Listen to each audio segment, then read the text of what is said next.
So if I understand correctly, the requirements as per NEMA and the other legislation is that you apply for a permit, you get your permit, get your license, and then you start mining.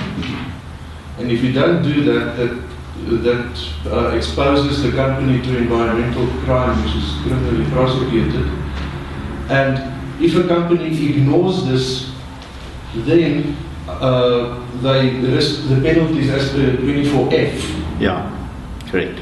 And then 24G gives an opportunity to get exemption from that crime. No, it's not exemption, it's rectification.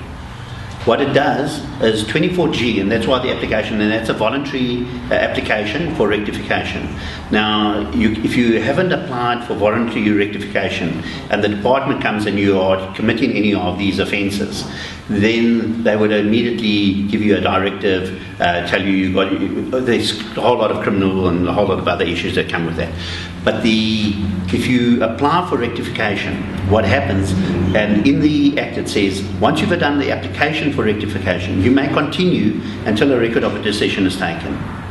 So the record, it's now submitted, and you're waiting for the record of decision. And the record of decision will come when they come to site, as Ian mentioned earlier. They'll come to site and say, okay, you've applied for all of these, because a lot of it is subjective. It's how they've been written in a way that it's difficult to determine, is it this or isn't it? Some of them are marginal, but we apply for everything.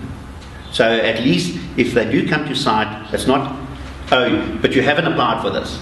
So rather apply for it, and then when they come to site, they'll say, you've applied for all of these, but we don't think it's necessary for these because of this and this, so therefore we'll take that out, you don't need to apply for that. All the ones that they deem to be licensable, or the ones that you've transgressed, they will then, in the record of decision, they will then issue administrative fine and say, you have to stop this, or you have to do this within that period of time, and you have to pay this fine. So that's what this 24G is about. So now they can continue until the department decides what the fine they're going to impose on the company. That's how it works. And if the application is declined? If the application, you see, it's already happened. So the application can't be declined. It will just determine the extent of the fine. So what's going to happen is the department will come and say, okay, you've done that already. Here's the fine, but you may not continue. See, the record of decision will say, okay, you can either, from this date of the decision, you can continue your operation, but you've got to pay a fine. Or from this date of the decision, you've got to shut down the operation down and rehabilitate, and therefore you may not continue, and you still have to pay a fine. Okay. So that's how it works. And then on top of that, there are also other charges, because those are administrative fines. Then there's other charges that the government may bring about. So it just depends on how serious they see the offence. And normally they would bring the other charges if you haven't applied for your rectification, because then they say you deliberately trying to deceive.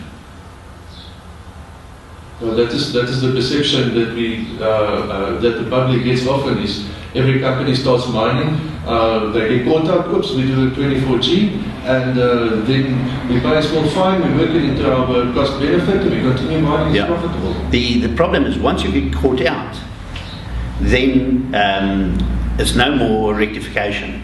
Then you can't apply for a 24G. If the state comes and they find you have transgressed, you cannot then retrospectively quickly apply for a 24G. Then they immediately issue you with a directive.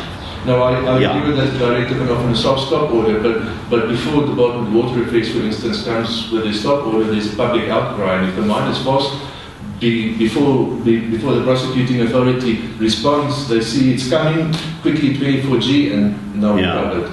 Yeah, I just, on that, it's quite an interesting thing, and that's where I think the environmentalists who advise it and consultants should be equally liable, because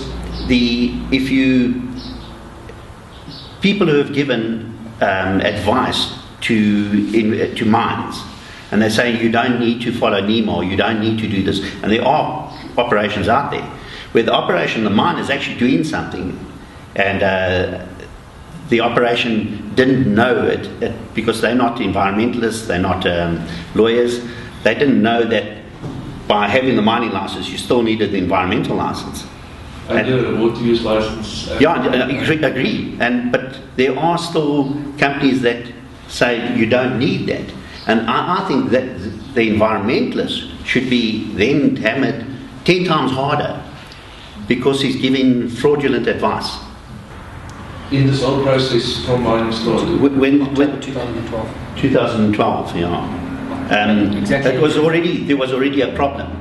And then we were asked to come rectify because they realized that the advice that was given was incorrect.